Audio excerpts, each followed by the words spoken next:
ये दलित बस्तियों का और झुग्गी बस्ती का चेहरा है। क्या देश में केवल गुजरात के रहने वाले लोगों का विकास होगा? देश में क्या केवल अडानी अंबानी के बच्चे का विकास होगा? देश में क्या अमित शाह के बेटे जय शाह का विकास होगा? देश में क्या केवल पूंजीपतियों का विकास होगा? ये झुग्गी में रहने वाले का भविष्य कौन तय करेगा? बहन मायावती खुलकर के कहती है सत्ता में लाओ, आपको भागीदारी देंगे। यानी देश के अंदर दलित और पिछड़ों और मुसलमानों को हक और हुकूमत देने की बात अगर बहन मायावती करती है तो ऐसे लोगों को न्याय तभी मिलेगा अगर केंद्र में बहन मायावती आती है। क्या कहने? देश की केंद्र की राजनीति तो आपको पता ही है वो किस ओर जा रही है। वो केवल गुजरात की ओर जा रही है। ना वो हिंदू के साथ है, ना मुसलमान के साथ है, ना किसी समाज के साथ है। केवल और केवल गुजरात के साथ है। सिर्फ उन्हें गुजराती भाइयों से मतलब है। पूरे देश का हिंदू प्रताड़ित है, पूरे देश का मुसलमान प्रताड़ित है, पूरे देश का दलित समाज प्रताड़ित है। आप महाराष्ट्र में देख लीजिए जाके, आप मध्य प्रदेश में देख लीजिए जाकर, आप दिल्ली में देख लीजिए। और दिल्ली का तो ये हाल है दोनों विधानसभाओं का, जिसमें जयराम पहलवान जो कि आम आदमी थे और रामवीर जो बीजेपी थे, दोनों की नीति आप समझ चुके हैं। दोनों का बाइकआउट कीजिए, आपके पास ऑप्शन है। आप बहुत बड़ा बहन मायावती जी ने एक मजबूत दावेदार पेश किया है। देश आजाद होने के बाद एक बहुत मजबूती से बाबा साहब अंबेडकर जी ने एक इस तरह का अपना संविधान में गरीब वंचितों के लिए जो रिजर्वेशन हैं वो ता कयामत तक रहने चाहिए। अगर उन रिजर्वेशन में से हमने इनको मलाई दे दी तो ये सब चाह रहे हैं, चाहे आरएसएस हो, चाहे बीजेपी हो, चाहे आज की डेट में आम आदमी ने भी गहरी खाई खोद दी है। देखिए दिल्ली में हिंदू मुस्लिम का इतना बड़ा मकड़जाल फैला दिया है, किसी के बहकाव में नहीं आता। बहन मायावती एक सेकुलर फ्रंट की लेडी हैं, थर्ड फ्रंट की लेडी हैं। आप किसी के बहकाव में ना आकर केवल और केवल बहुजन समाज पार्टी को चुने और अपना बहुत बहुमत रखिए। Thank you. मैं पिछले 10 साल से 2015 में भी मेरा यही मुद्दा था। जब मैं यहाँ से चुनाव लड़ा था कोलकाता विधानसभा से, यहाँ पर बहुत बड़ा मैंने जन आधार करा था। मगर लोगों के बहकावे में आके, केजरीवाल के बहकावे में आके जो लोगों ने निर्णय लिया था, आज आपके पास पूरी आज़ादी है। देखिए जिन्होंने जो करा था आज वो जेल में है। उनका जो असली जगह थी वहाँ पहुँच चुके हैं। मेरा सभी भाइयों से निवेदन है कि किसी के बहकावे में नहीं आना। झाड़ू के ना फूल के दोनों आदमियों को आपने देखा है किस प्रतिक्रिया के लोग हैं वो। आपको केवल एक पढ़े लिखे कैंडिडेट को यहाँ से जिताना है। बहन मायावती जी ने मुझे स्पेशली यहाँ पर साउथ दक्षिण दिल्ली से प्रभारी प्रत्याशी बनाया है। आप मेरा हाथ मजबूत कीजिए। आप मेरा हाथ मजबूत नहीं कर रहे बल्कि आप संविधान का हाथ मजबूत कर रहे हैं। और संविधान के आधार पर मैं कोई गैर कानूनी का बात आपसे नहीं कर रहा। जो संविधान के अंदर हमारा हक है वो छीन कर लड़ाई लड़ के लेंगे। एक देखिए सबसे बड़ी चीज है, दिल्ली है कहते हैं देश की राजधानी, चकाचौंध होता है, कहते हैं दिल्ली का मतलब है चकाचौंध। लेकिन इस दलित बस्तियों में देखिएगा आपको खम्भों पर कहीं लाइटें नहीं दिखेंगी। यानी कि अंधेरे में डूबी हुई है बस्ती और फिर भी कहते हैं कि गरीबों के अच्छे दिन आ गए। क्या ऐसे दिनों के लिए गरीब वोट करता है? क्या ऐसे दिनों के लिए पिछड़ा वोट करता है? अब समय है, मौका है बदलने का सब कुछ। देखिए शिक्षा के नाम पर जिस प्रकार अरविंद केजरीवाल ने यहाँ ठगा, देश की केंद्र की राजनीति तो आपको पता ही है वो किस ओर जा रही है। वो केवल गुजरात की ओर जा रही है। ना वो हिंदू के साथ है, ना मुसलमान के साथ है, ना किसी समाज के साथ है। केवल और केवल गुजरात के साथ है। सिर्फ उन्हें गुजराती भाइयों से मतलब है। पूरे देश का हिंदू प्रताड़ित है, पूरे देश का मुसलमान प्रताड़ित है, पूरे देश का दलित समाज प्रताड़ित है।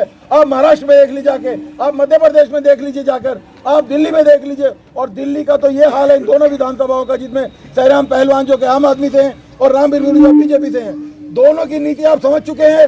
दोनों का बाइकआउट कीजिए, आपके पास ऑप्शन है। आप बहुत बड़ा बहन मायावती जी ने एक मजबूत दावेदार पेश किया है। आपके एक बार ऑप्शन है, आप मजबूती से जाकर 25 मई को हाथी के चुनाव चिन्ह पर निशान लगाइए और अब्दुल बासित को विजय बनाइए। अब्दुल बासित एक सवाल है सबसे बड़ा, चेहरे का सवाल। ये दलित बस्तियों का और झुग्गी बस्ती का चेहरा है। क्या देश में केवल गुजरात के रहने वाले लोगों का विकास होगा? देश में क्या केवल अडानी अंबानी के बच्चे का विकास होगा? देश में क्या अमित शाह के बेटे जय शाह का विकास होगा? देश में क्या केवल पूंजीपतियों का विकास होगा? ये झुग्गी में रहने वाले का भविष्य कौन तय करेगा? बहन मायावती खुलकर के कहती है सत्ता में लाओ, आपको भागीदारी देंगे। यानी देश के अंदर दलित और पिछड़ों और मुसलमानों को हक और हुकूमत देने की बात अगर बहन मायावती करती है तो ऐसे लोगों को न्याय तभी मिलेगा अगर केंद्र में बहन मायावती आती है। क्या कहेंगे? देखिए आज की डेट में जुडिशरी के अंदर चाहे वो सुप्रीम कोर्ट हो, हाई कोर्ट हो और देश के जितने बड़े कोर्ट हो और जितने बड़े आईपीएस आईआरएस अधिकारी हो, सब गुजरात कैडर के लोग लगे हुए हैं। आरएसएस के लोग उनके ऊपर काबिज हैं। आप समझने की कोशिश करो। ये बहुत बढ़िया मैडम ने आपको ऑप्शन दिया है। किसी भी प्रकार से आप आज 2 रोटी कम खाओ, किसी के लालच में मत आओ। कोई आपको लड्डू के प्रॉब्लम दे रहा है, कोई बिजली का प्रॉब्लम दे रहा है। आप संविधान को देखकर वोट करो। बहन मायावती जी बहुत मजबूत नेता है। देश में उत्तर प्रदेश की तरक्की आज तक आपको देखी गई होगी, जो 4-4 बार बहन मायावती ने मुख्यमंत्री बनी है, उसके बाद से और आज तक जो भी वहाँ सरकारें हैं केवल और केवल कम्युनल काम कर रही हैं, चाहे वो सपा की सरकार हो, चाहे बीजेपी की सरकार हो।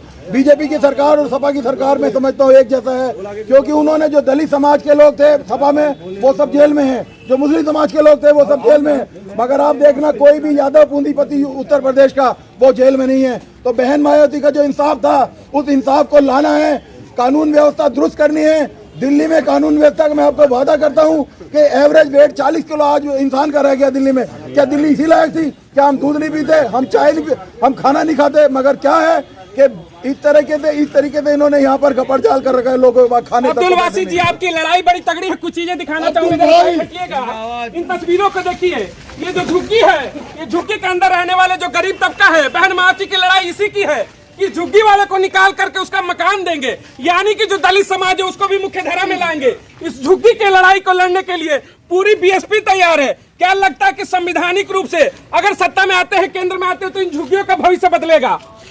देखिए, बदलने का, झुग्गी बदलने का या प्राण बदलने का अभी हम किसी निर्णय पे नहीं है, मगर मैं आपको वादा करता हूँ, मैं कोई 5 साल का टाइम नहीं मांग रहा आपसे, केवल मुझे अब जो है बहुत आपके पास ऑप्शन है। पहले दिन से ही 4 जून के बाद 5 जून में शपथ लेने से पहले आपसे वादा करता हूँ, मैं अपने मैनिफेस्टो तैयार करके हर इलाके में बंटवाऊंगा, और अगर उसमें वो काम पूरा ना हुआ तो मुझे और मेरे अधिकारियों को आप कहीं भी जाकर पकड़ सकते हैं, उनसे बात कर सकते हैं। यानी आश्वासन रहेगा इस बार? आश्वस्त रहिए आप बिल्कुल।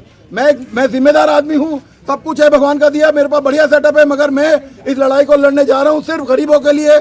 इतना बुरा हाल है ओकलैंड डिस्टिलरी के झुग्गियों में, मैं जाता हूँ इंदिरा कल्याण कैंप में, घर में कीड़े नालियाँ घूम रही हैं और बेचारे एक आधे 3-3 फुट के मकान में लोग रह रहे हैं। मुझे इतना बड़ा दुख हुआ जा करके।